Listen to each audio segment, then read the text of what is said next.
So, good day to everyone who has joined us in impressively large numbers from all over the world. Europe, Asia Pacific, all points in between, Africa, the Americas, MENA too. I'm Stuart MacDonald and I'm delighted to moderate this, the latest in distributed ledger technology, or DLT, and crypto assets, investment experts Arrow Capital's thought leadership series of educational webinars. Today's is entitled Two Sides of the Same Coin, Blockchain as Technology and Money, and it is organized in partnership with DBS, the well-respected Singapore headquartered banking and financial services group. These webinars are designed for investment professionals to learn more about this fast-growing, often complex and fast-maturing space, still often misunderstood, and also the exciting, dare I say, the huge investment opportunities that it presents. Now, we're seeing serious interest from serious players, from Fidelity to Goldman Sachs and JP Morgan to sovereign wealth funds and central banks. This is all coming into this space, and Arrow Capital is the first player, to my knowledge, with a truly institutional quality multi-manager approach to it. Arrow's approach is very research intensive as well as structured, and this is reflected in what we'll hear from Peter Habermacher, Arrow Capital's chief executive and co-founder. He'll address the question, should DLT and crypto assets even exist? Then, delighted to welcome, we'll be hearing from Timur Beg, Managing Director and Chief Economist at DBS Bank, joining us from Singapore, who will be telling us about the subject of his recent paper, CBDCs and their implications for the future of fintech and banking in Asia. Now, very quickly, a bit of housekeeping. If you have any questions, please put them into the chat room that you will see on your screen.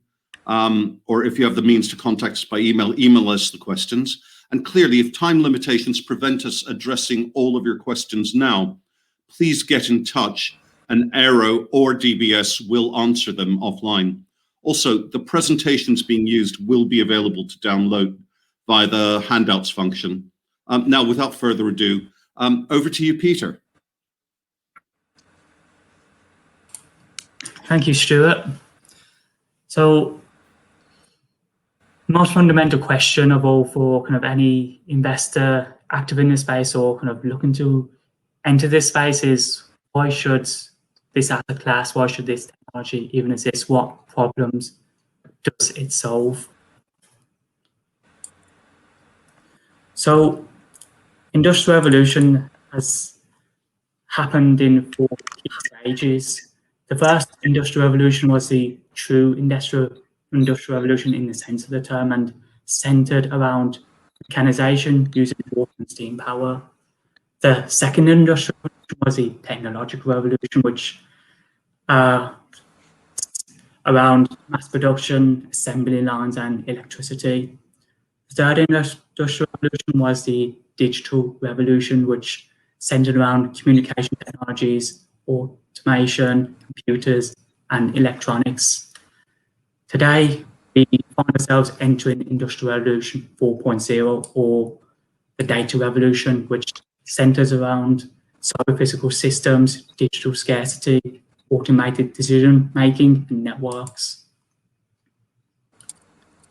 So technologies such as Internet of Things, artificial intelligence, big data are all about effectively integrating and using data in different ways.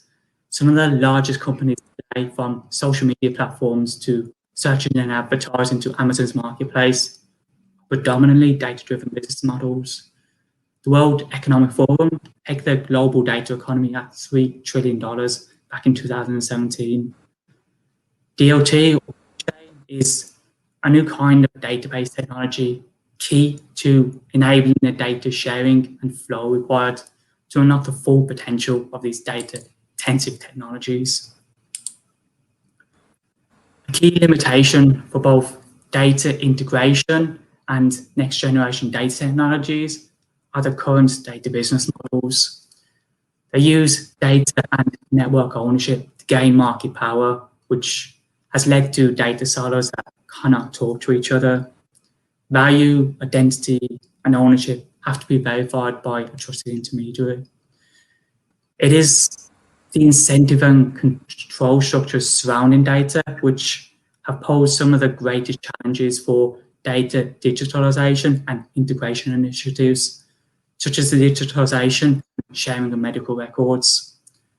Regulations such as the EU GDPR is designed to help individuals better control their data, but this regulation is expensive to comply with and is often not conducive to incentivizing the data sharing and flow required to unlock the full potential of the fourth industrial revolution.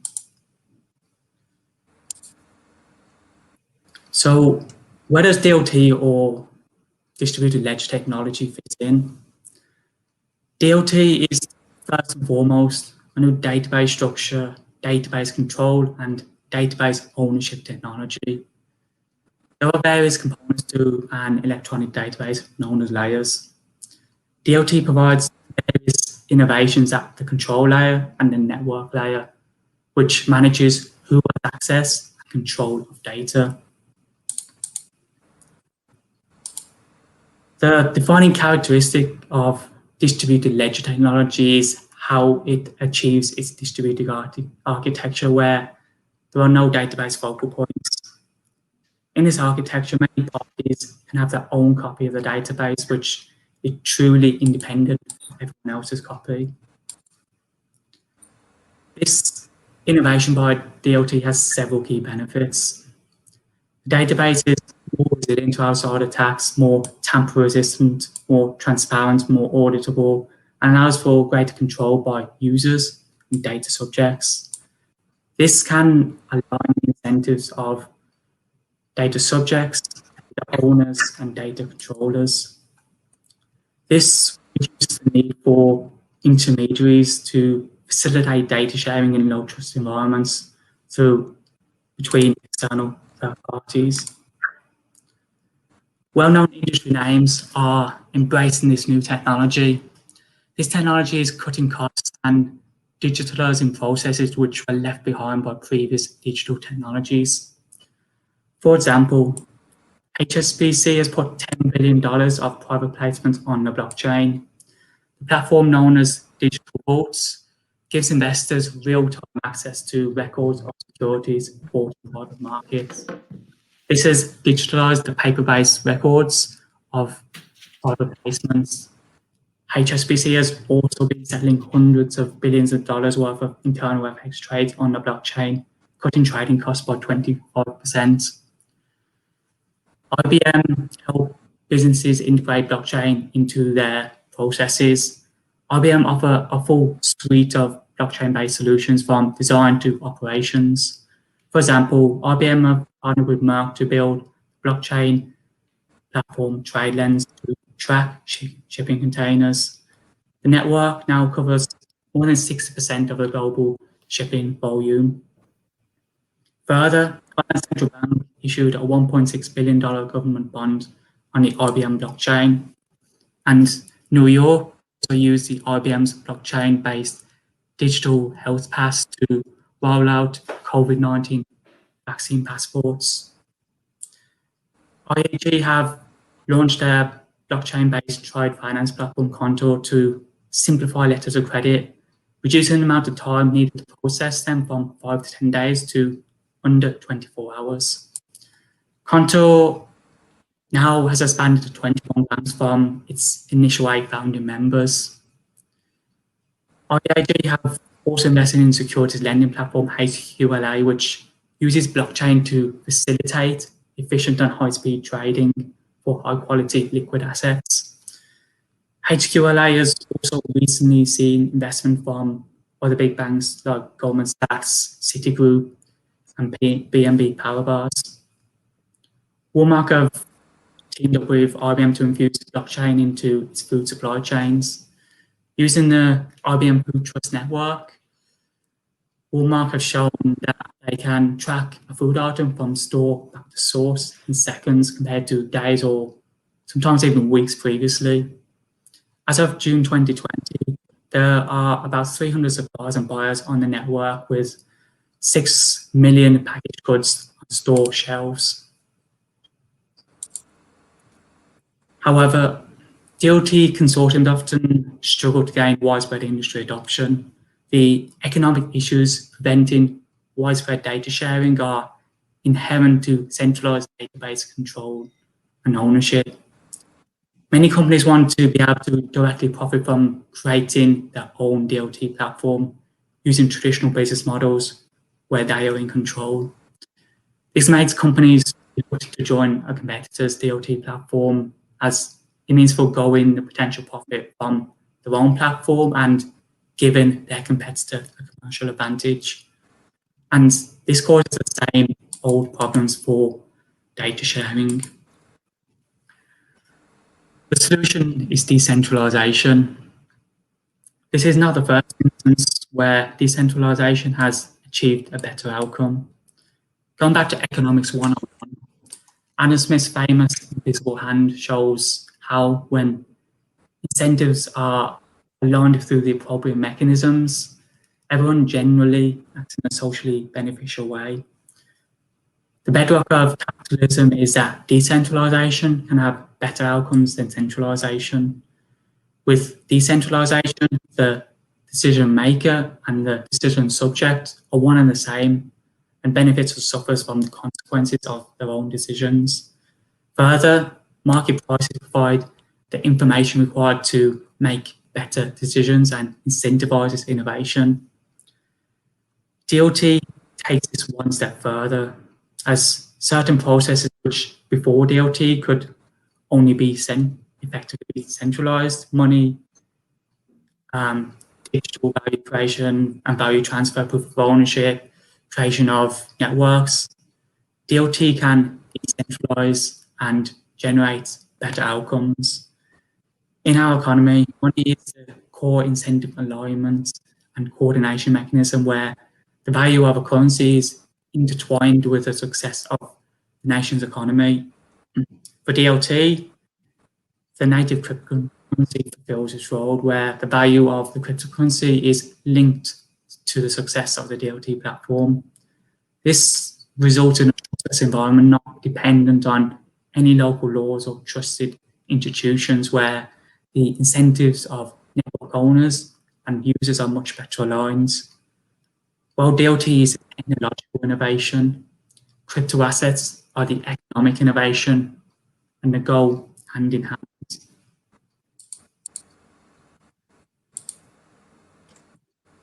Decentralization of control enables DLT to solve three fundamental economic issues.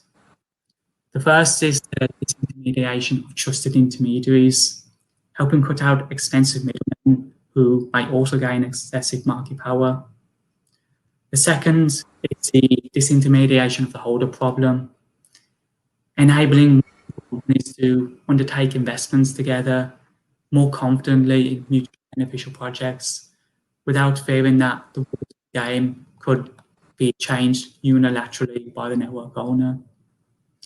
And the third is the disintermediation of network monopolies, providing a potential solution to the competition concerns regulators and legislators globally have around the tech giants who benefit massively from the network effects of their platforms.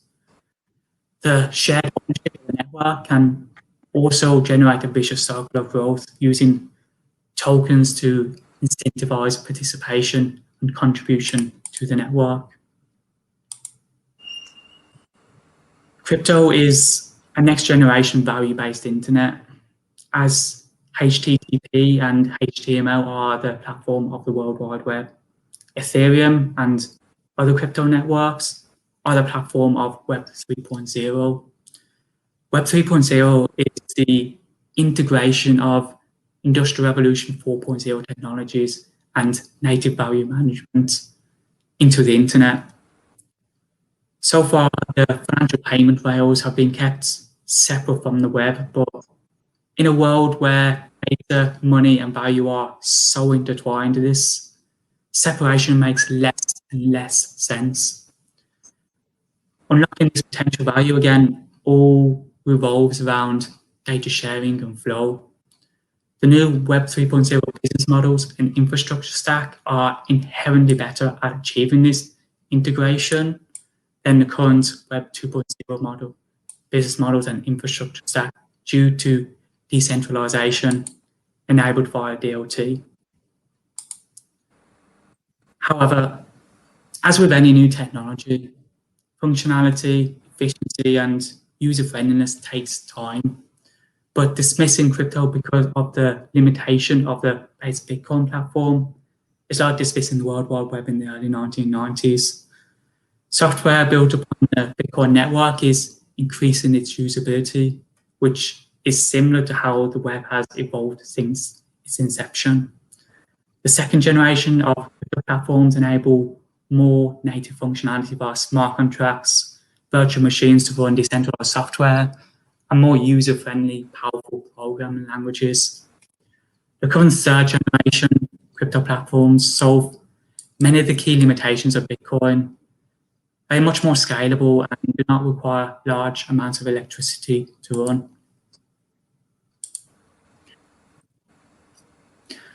Taking a step back for a minute, what is the point of all this innovation? Web 3.0 creates value by tackling the same old problems that innovation always has, but just using new business models and technology to do so. For innovation to be useful, it must either cut costs or be able to create value, new value for producers or consumers. Web 3.0 cuts costs by increased automation, removing middlemen who are no longer required, and improving market efficiency. Web 3.0 can create and capture new value by enabling the creation of new markets which can monetize non-tangible assets by creating digital scarcity and removing data silos, allowing greater data control and to use data to optimize markets. In the same way that the web today enables many services, software built upon Web 3.0 is already providing a wide range of valuable services to consumers.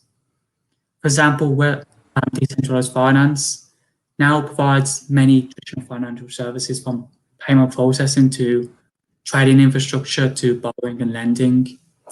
Over the past year, decentralized finance has grown from around $1 billion to around $60 billion in assets locked in DeFi protocols. Crypto assets can be divided into several distinct groups, each with their own defining characteristics.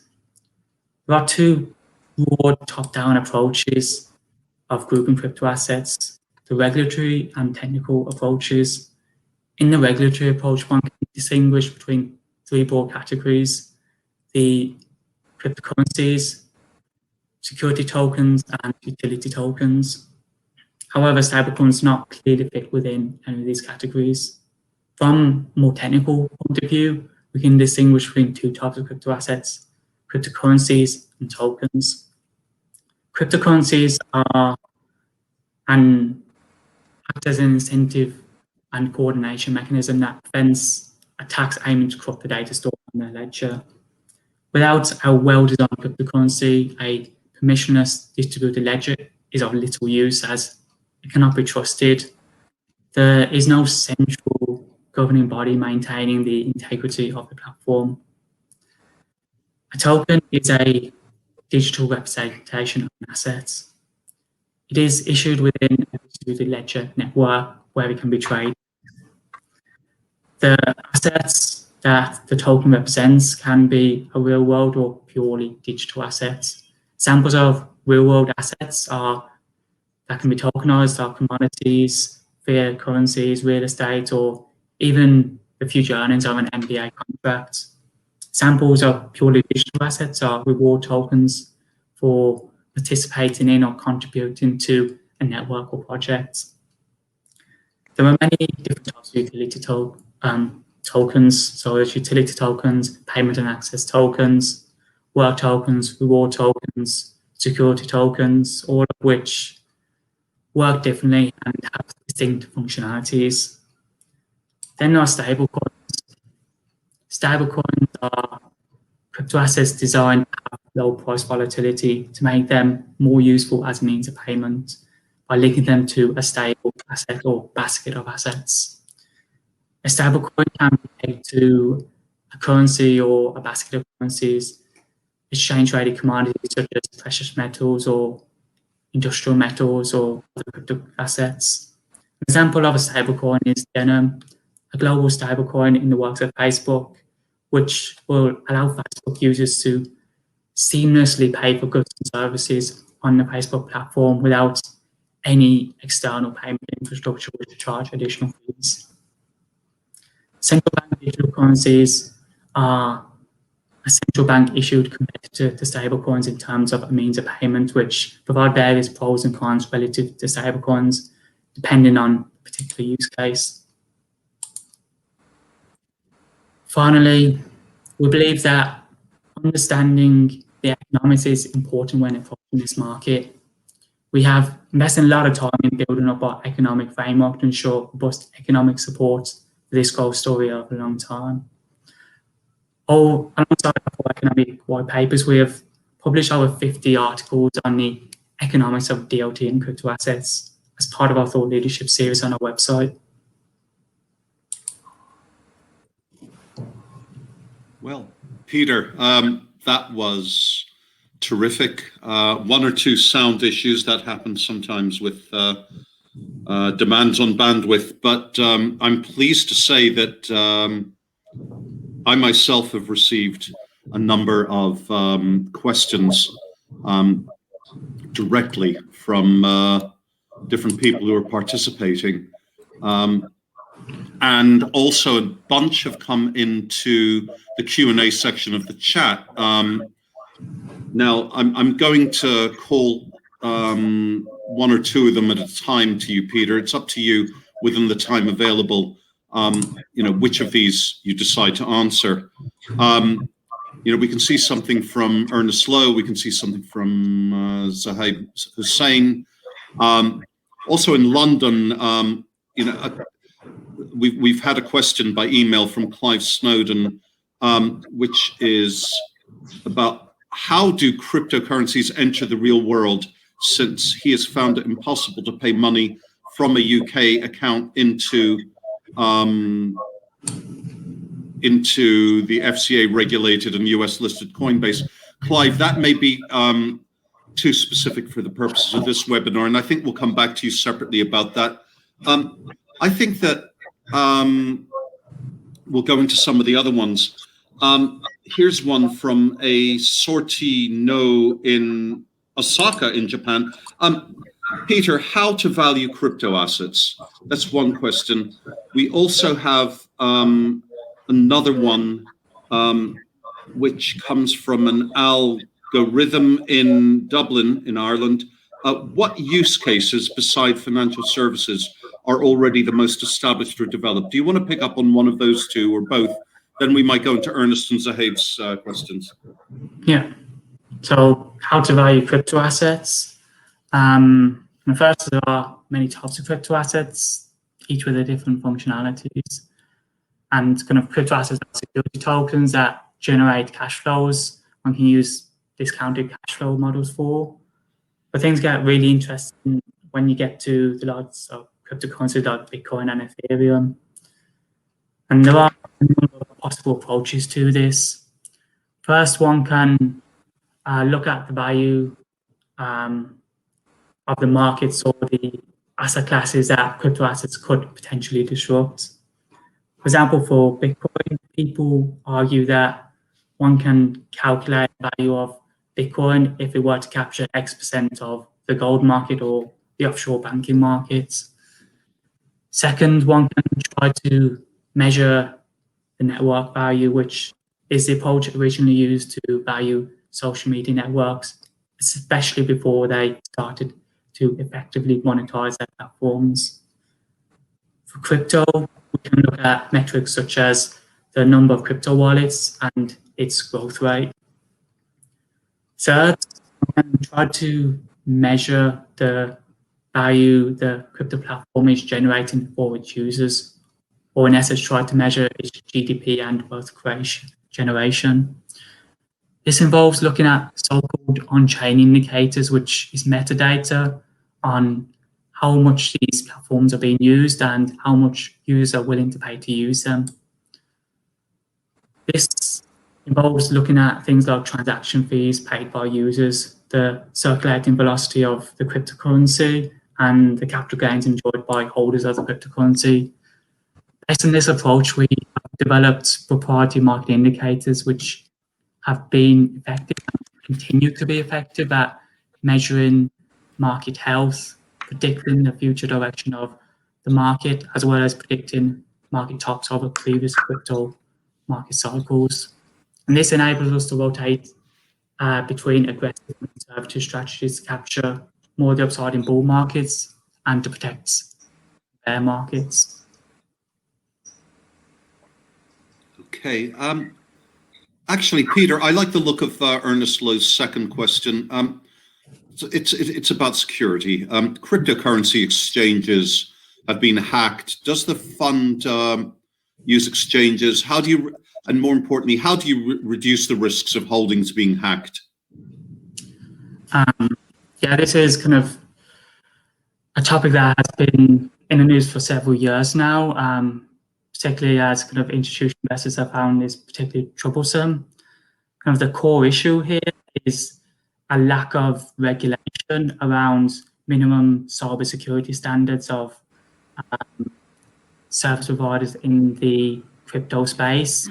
And as we've seen in the traditional space, this is kind of a steady evolution of figuring out what is best practices and regulators spending time conversing with the community to come up with a pragmatic and sensible, but most importantly, kind of secure way to regulate the minimum standards and what the minimum standards should be in each jurisdiction, depending on the services that are provided by that service provider. In terms of exchange hacks, or well, in terms of reducing risk, the best way to store private keys, which are the kind of the way to control crypto assets, is to store them in cold storage solutions. And kind of there are many ways of doing that, like paper wallets, hardware wallets.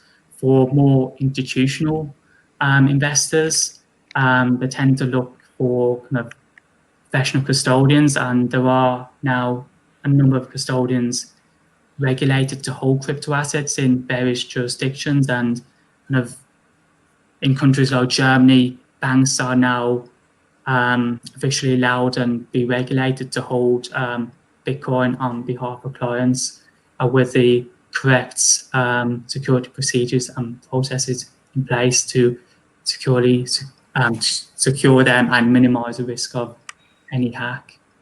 Okay, Peter, we've literally got about 90 seconds, 2 minutes left, that's all.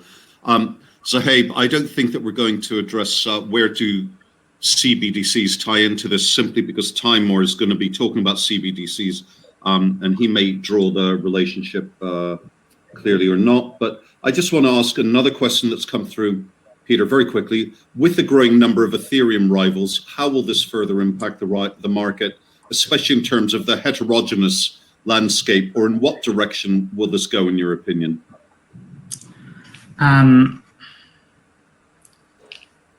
Given the kind of network effects, we are likely to see kind of market consolidation into kind of a few key players, each with their kind of key advantages for particular use cases. As to which platform will be the winner, I mean, that's essentially the $64 billion question.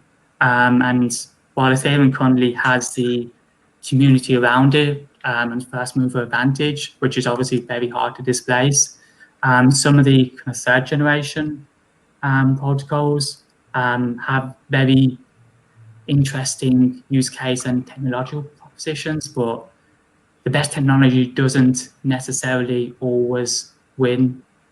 But we are likely to see kind of a range of different crypto platforms, each specializing in their own specific areas. We've seen, for example, in social networks where we've got LinkedIn for kind of professional kind of interactions, got lots of Snapchat for kind of more video and more kind of like day-to-day use. But they each have their own little niche. If that makes sense. Okay. Peter, I wish we had more time, and time's onward march is always the great enemy of interesting conversation. And Charlie, I'm sorry, we won't necessarily be able to address your question in the time available, but we'll make note of it and we'll get in touch with you offline. I'd like us to move straight on. Thank you again, Peter. That was very, very interesting. Let's move on to our session with Timur Baig, Managing Director and Chief Economist at DBS Bank. And as I mentioned before, he will be telling us about the subject of his recent paper, CBDCs and their implications for the future of fintech and banking in Asia. Timur, over to you. And please, people, keep emailing in or using the chat function, the Q&A, to bring in questions. Thank you, Stuart, very much for the introduction. And Peter, a great presentation. Enjoyed it very much. Look, I'm going to talk about 4 things about CBDCs in general, but I will not spend too much time on that because I want to focus on the really exciting things that are happening in Asia. And I'll give you 2 pilots, if you will, from China and Cambodia to really get our crypto CBDC juices going, because there's a lot going on in this space and it's all terrific. But before I start, just one point. The big announcement yesterday was that DBS and JP Morgan and Singapore's sovereign wealth fund Temasek have got together to announce a joint venture. It's called Partier, and Partier would be a wholesale blockchain-based payment network for cross-border transactions. It was sort of talked about a couple of months ago, but now it's really becoming a thing. Multi-currency clearing, settlement solution, 24/7, instant settlement, atomicity. Both payment legs will succeed and fail at a real-time basis. There'll be very little risk or delay because of the way the whole thing being architected. It would be one more interesting thing that's happening, and it's the very latest that's happening in Asia. So I just wanted to share that with you before I talk about my subject matter, which is CBDCs. All right. I'm having a hard time changing the slides. Okay, here we go. The first issue in terms of the CBDCs and all the momentum. So you sort of heard about a little bit of this from Peter's presentation, that the decentralized ledgers offer a host of opportunities. They also create some complications. So let's look at the pluses and minuses and put them together, and that's where the motivation of a CBDC come in. So, of course, you can have a fiat-based system where you can have cross-border payments. A decentralized ledger can help you sort of a universal platform for moving things around the world without any barrier or friction. And it's not just about your currency, but also foreign currency and exchange, and all that documentation can also be handled very nicely in a decentralized ledger basis. It is still fairly costly, which is why it's a disincentive to some extent. The real-time gross settlement that central banks around the world have, the SWIFT network that we have for cross-border payments, are pretty fast, are pretty secure, and they do get the job done. So what is the CBDC going to solve? I'll talk about this in greater detail, but that's one of the things to keep in mind when you think about why do we need CBDCs and what is the motivation behind that. And then there's a question of, there will be some contestability issue in the payments market that could be reduced as well.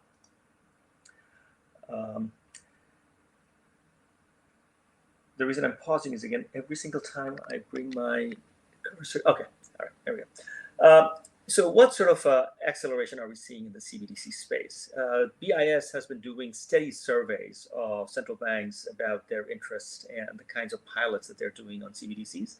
Even 2-3 years ago, this was just academic, not much going on. People were curious, interested, but beyond Bank of England, Sweden's Riksbank, the PBOC, not a whole lot was going on. It was just academic. Today, more than 80% of central banks are super interested. They're looking over their shoulder to see if developments in the crypto, developments in other countries' CBDCs is about to lap them, if they're going to get left behind, and hence everybody is doing it. And I'll give you a couple of concrete examples of the exciting developments that are happening in Asia on the CBDC space. Now, there are two kinds of central bank digital currencies: wholesale, central bank to commercial banks; retail, central bank to you and I. Central bank to commercial bank, could argue that CBDC has been around for 50 years. It's nothing but electronic money. The way central banks create reserves is by pressing a button and it shows up as their assets and the commercial bank's liabilities in the commercial bank's balance sheet. That has been going on for more than half a century. Central banks do it very, very well. We just don't call it central bank digital currency. We just call it currency or money, or we call it high-powered money. But the retail part is the thing that tantalizes central banks around the world. Can I reach the average person on the street directly if need be? So far, no. You have to go through banks. Today, maybe you could. So, and that, of course, has really intriguing monetary policy implications. We hear a lot about helicopter money. We just want to give people cash. Well, it doesn't happen that seamlessly. You may remember last year when the US government was handing out checks to Americans, a lot of people didn't get it because they just couldn't be reached. Addresses, bank accounts, the checks being issued, all sorts of stuff got in the way. Whereas if you had a mobile phone-based central bank digital currency, I, as a central bank governor, say, let there be $1,000 in everybody's pocket. In a second, it's there. I can say, let that money expire in its value in the next 5 days. It can happen, forcing people to spend the money, which in a way gets rid of the usual conundrum, which is if people are very pessimistic, very worried about the future, you can hand them cash, they do nothing with it, they just hoard it. Whereas if I put a little time bomb with the CBDC I just gave to the public, can you imagine the implication of that?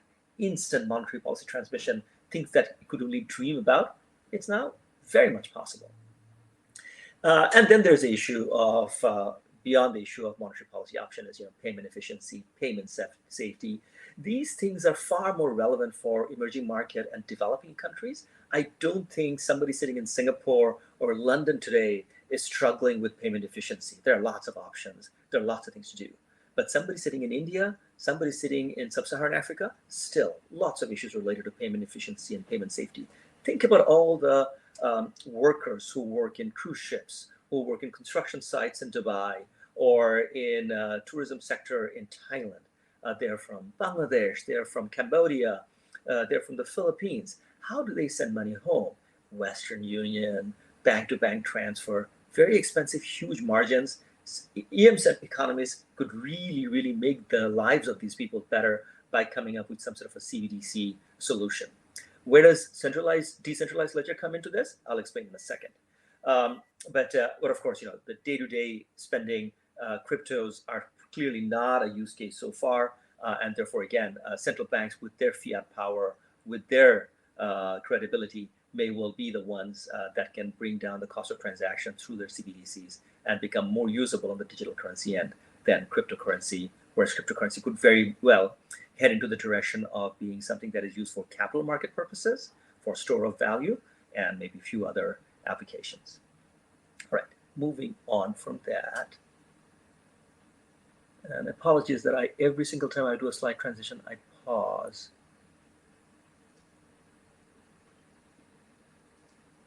There we go. So this is the slide that I want to spend the least amount of time, because this is not a presentation about all the things that the Federal Reserve and the ECB and the BOJ are doing. But let's be clear, they're not doing a lot. The US will have Fed Now this year. They're doing some consultation with the public on digital dollar and sort of a fast payment system for consumers is something that will probably become real this year, but this is like baby steps in the world of digital currency, not like very serious stuff. ECB very much focused on debt and deflation and the risk to financial stability from climate change. I personally don't think a digital euro coming up with ways to send benefits to Europeans through a digital currency mean are at the top of Christine Lagarde's agenda. They're studying it. Let's just put it that way. Bank of Japan has been doing some CBDC experiments, but if you were thinking about conservative central banks, they might be number 3 among those 3 super conservative central banks. So again, not a whole lot to write home about. Now, here we come with the more interesting part, my neck of the wood in Asia. Lots of stuff going on. First, the bad news. The bad news is the Indian authorities are actually thinking about banning crypto altogether and not allowing Indian investors to hold cryptocurrencies, transact on cryptocurrencies, and they are basically threatening to put punitive penalties, like put you in jail sort of penalties if they catch you using crypto. They made this seismic announcement a couple of months ago, ran into a huge amount of pushback from Indians who are already using crypto for a variety of purposes, and now they seem to be sort of walking back that threat. But on the crypto side, they remain a bit concerned that as far as money laundering, financing of terrorism, and tax evasion is concerned, that could become a use case, and they probably would want substantial more oversight than anything that is possible right now. So don't be surprised if the Indian authorities remain rather hostile to cryptos. On the CBDC side, again, they're not the most exciting story in Asia. They are thinking about doing a few things. They may want to expand the scope of financial inclusion. India is very keen on reaching its unbanked population.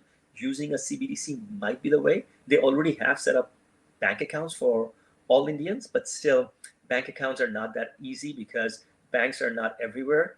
Poor people in rural areas have to spend hours, better part of a day, to go to banks, even if some benefit has been sent to them by the government. And it also has issues related to record keeping and malfeasance. Whereas a direct way, say through a mobile phone, to reach out to every single Indian, I think is very tantalizing for the RBI. Thailand, meanwhile, is way ahead. They have been working on a prototype development project, business development project, and they have got a public-private partnership going on there. It's more or less done, and so much so that their work with the Hong Kong Monetary Authority has captured the attention of regional central banks, and I'll talk about that in greater detail momentarily. Singapore is thinking more of a wholesale CBDC system. Can you have a more efficient system where MAS can intermediate with banks in a more efficient basis? But on retail side, again, Singapore is one of those countries which is very well banked. People are very well tracked by the government. So it's not exactly a problem that India or Thailand needs to solve, that Singapore needs to solve. And then you have the Koreans and the Japanese also, thinking about some pilots and setting up stuff.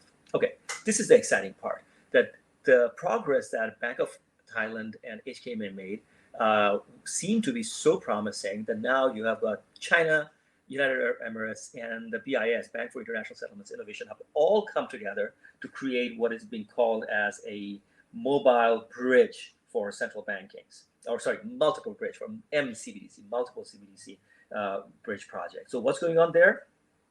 They want to basically have a bunch of countries like Hong Kong, Thailand, China, UAE join with BIS to create what is known as the Project Intanon Lion Rock. Cross-border payments is the key issue. You will basically have some sort of a corridor network will allow the participating banks in Hong Kong, Thailand primarily, and then the others will join. Funds transfer, FX transaction on a peer-to-peer basis using a distributed ledger technology. And as a result, the financial infrastructure would be central bank to central bank, would certainly cut the number of layers that are associated with cross-border payments. And this will also probably bring in China and its eRMB initiative into the fold, where all these central banks will have their own CBDCs. They will be able to exchange or code their exchange rates across the DLT platform, and then carry out instantaneous cross-border payments for central banking purposes, or the central bank becomes the agent of commercial banks to carry this out. Very credible, very safe sort of a network that is being planned right now. But of course, the really exciting part is China. They got serious with CBDCs, well, more than a year ago, long before COVID came in. And the COVID crisis has not derailed them from carrying out very, very interesting pilots and projects around the region.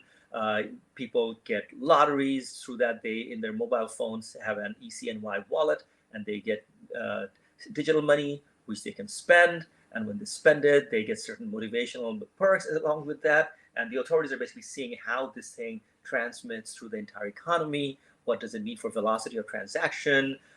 Is it easy? Is it a competition for the really big fintech behemoths in China? Does that actually bring in more efficiency and more competition, brings down the cost of transaction? All those things are being tried out. I think a big launching pad would be the Beijing Winter Olympics in 2022. If you or I have the fortune of going past the COVID wall and going to Beijing for the Olympics, we will all get a chance to download an ECNY wallet, get some free currencies from the government of China, and use that to carry out our transactions. I don't have the time to go over all the things that are going on in China. Maybe I'll bring a few things up in the Q&A session, but the bottom line is that China is, without any question, ahead of any other central bank in the world in the CBDC space. They might have an added motivation, which is they want the rest of the world also to use RMB. And if somebody sitting in Africa can use a Chinese e-wallet to carry out transactions with somebody sitting in China, they will circumvent the entire SWIFT system, which the Chinese don't like or have found it difficult to deal with because the US has weaponized that. It could very well be a big game change from that perspective. All right, my final point. Cambodia, sounds tangential, sounds weird, but I assure you this is also very, very interesting. So one big problem for Cambodians is a lot of them work overseas and have difficulty sending money back home.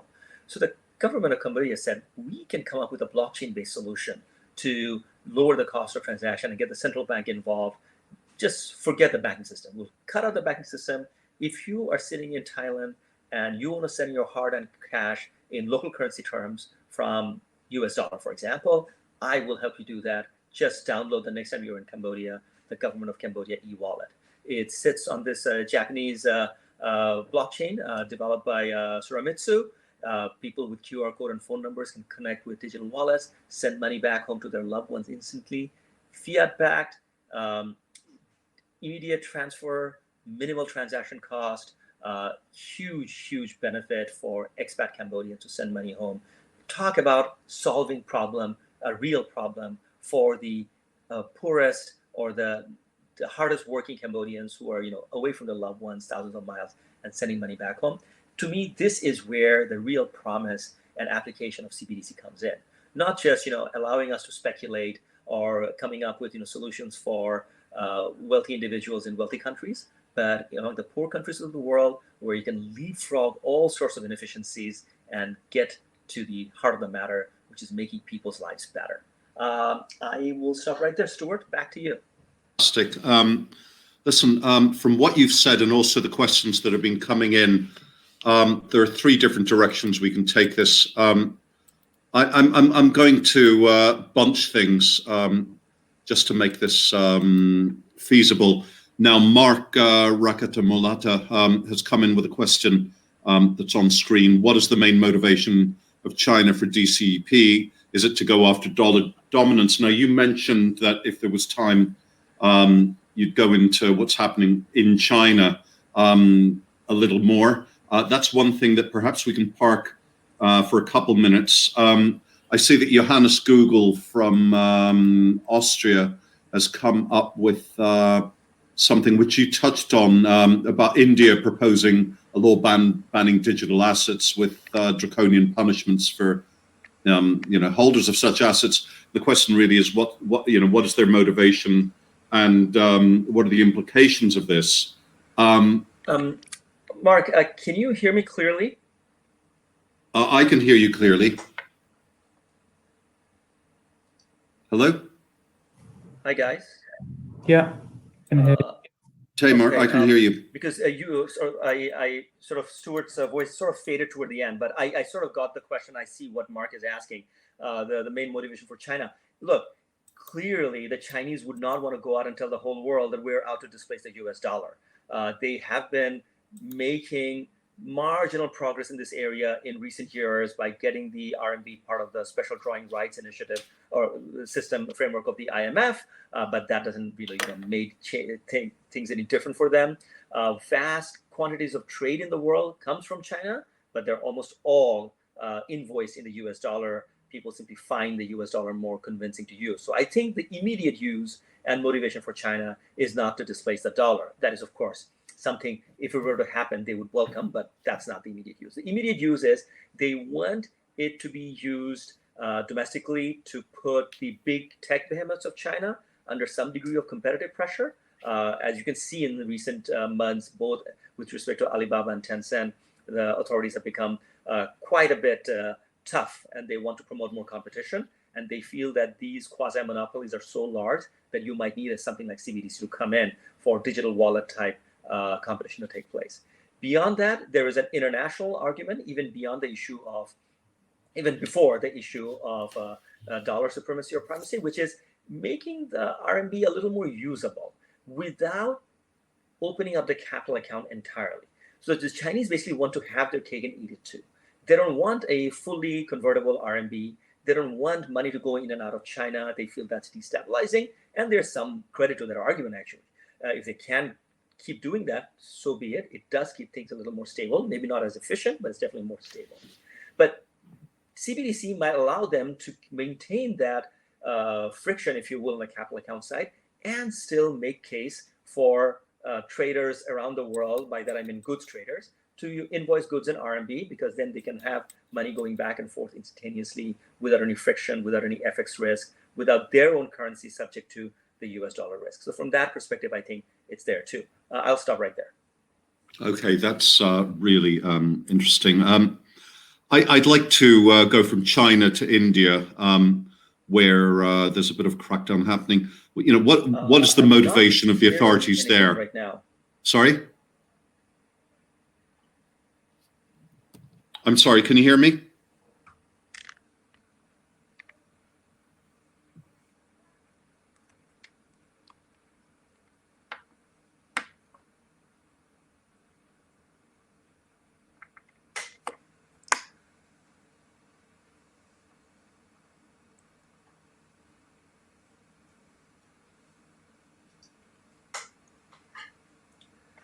So, to the organizers, can you guys hear me? I mean, I'm not hearing anything at all right now.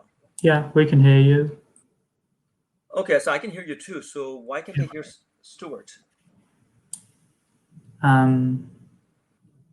Stuart, are you there?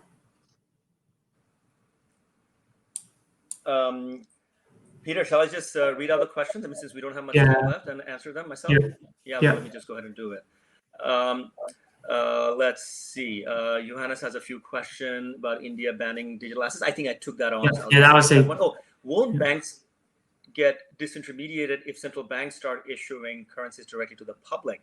Look, that's a profound question.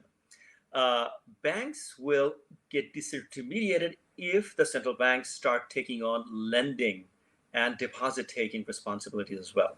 If you just issue some CBDC that people take and they go and spend it, but whatever balance that they have left over, they go out and deposit in banks, then they're not going to be disintermediating banks. But technology-wise, you could argue that the central banks have the capacity to take in deposits and extend loans.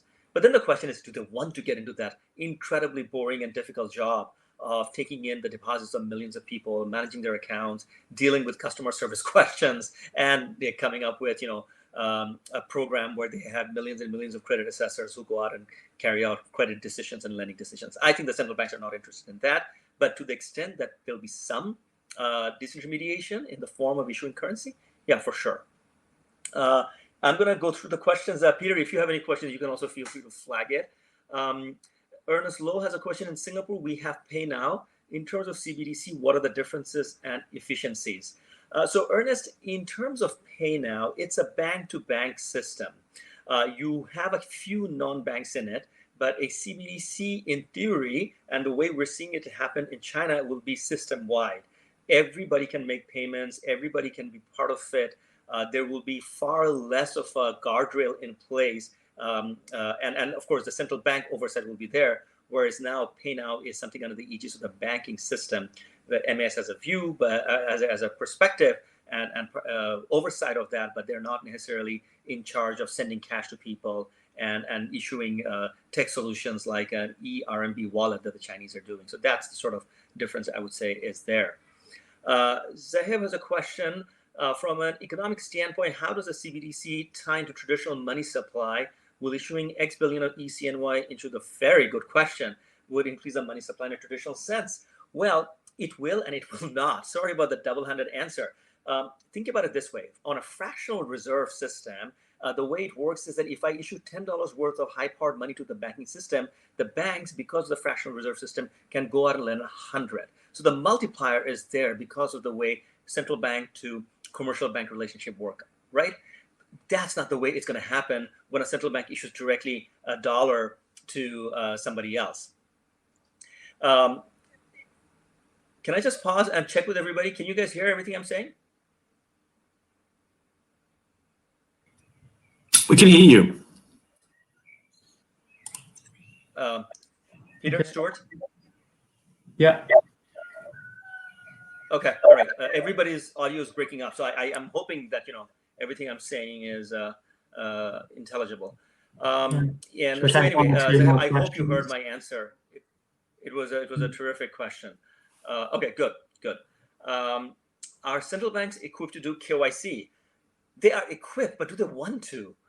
It's so much work, and it opens up to so many different headaches, from unhappy customers to person by person customer service issues, and all sorts of sort of art and science of credit. At the end of the day, credit risk is not 100% science, which is why we still have human beings making credit risk decisions, which is why, because there is always some degree of information asymmetry between the lender and the borrower, and people sometimes want to face the potential borrower and try to get a sense of what they want and what their motivations are, which is sometimes not available just from the hard cold data that is out there with respect to people's credit history. So which is why I also don't think the central banks are interested, but be very clear that the central banks are heading in that direction.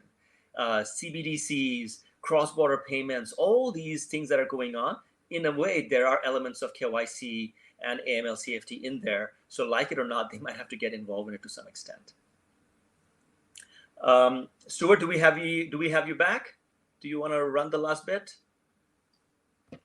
If not, okay, we've got 3 minutes left. I'll keep chugging through these questions. Earlier, there was a question about crypto exchanges have been hacked. No, I think that was for you already, right? Yeah, I already answered that one. Yeah. Yeah, you already answered that.